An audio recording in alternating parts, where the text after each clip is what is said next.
Moi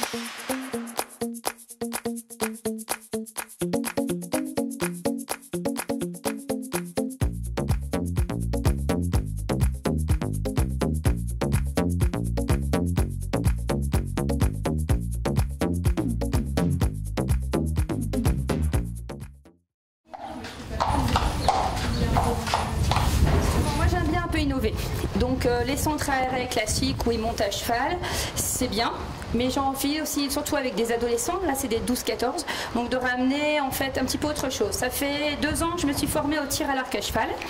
et j'ai formé mon équipe au tir à l'arc à cheval, donc je voulais en plus apporter d'autres choses comme le tir à l'arc justement, donc ils vont découvrir cet après-midi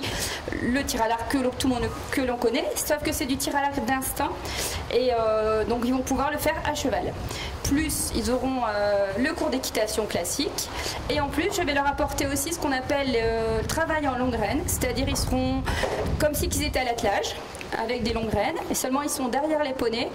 et ils ont un parcours à réaliser. En fait c'est un centre équestre que j'ai fréquenté souvent avec les accueils de loisirs de l'Incel où je travaillais auparavant, et les animateurs de la ville de Roncq m'ont proposé d'eux-mêmes, d'ailleurs c'est même pas moi qui l'ai proposé, m'ont proposé de faire de l'équitation puisque c'est une activité qui n'est pas faite souvent sur les centres de Roncq et encore moins chez les ados. Du coup, comme je savais que le Logis des Cavaliers proposait une activité pour les ados qui pouvait un peu changer, je me suis dit que c'était une bonne solution pour ce centre. C'est de leur faire découvrir une activité qu'ils ne connaissent pas, donc même si Roncq reste une ville qui n'est pas trop loin de la campagne, moi je me rends compte que quand je leur ai parlé de cheval, ils ne connaissaient pas forcément l'activité, ils connaissaient pas, là j'en ai certaines qui arrivent, qui découvrent, qui ont un peu peur, qui découvrent vraiment le cheval, et voilà, nous l'idée c'était vraiment de leur faire découvrir à la fois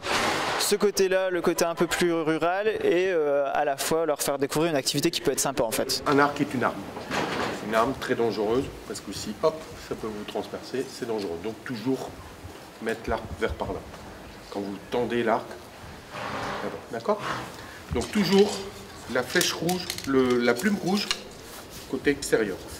Et ici vous entrez la gorge dans la ficelle.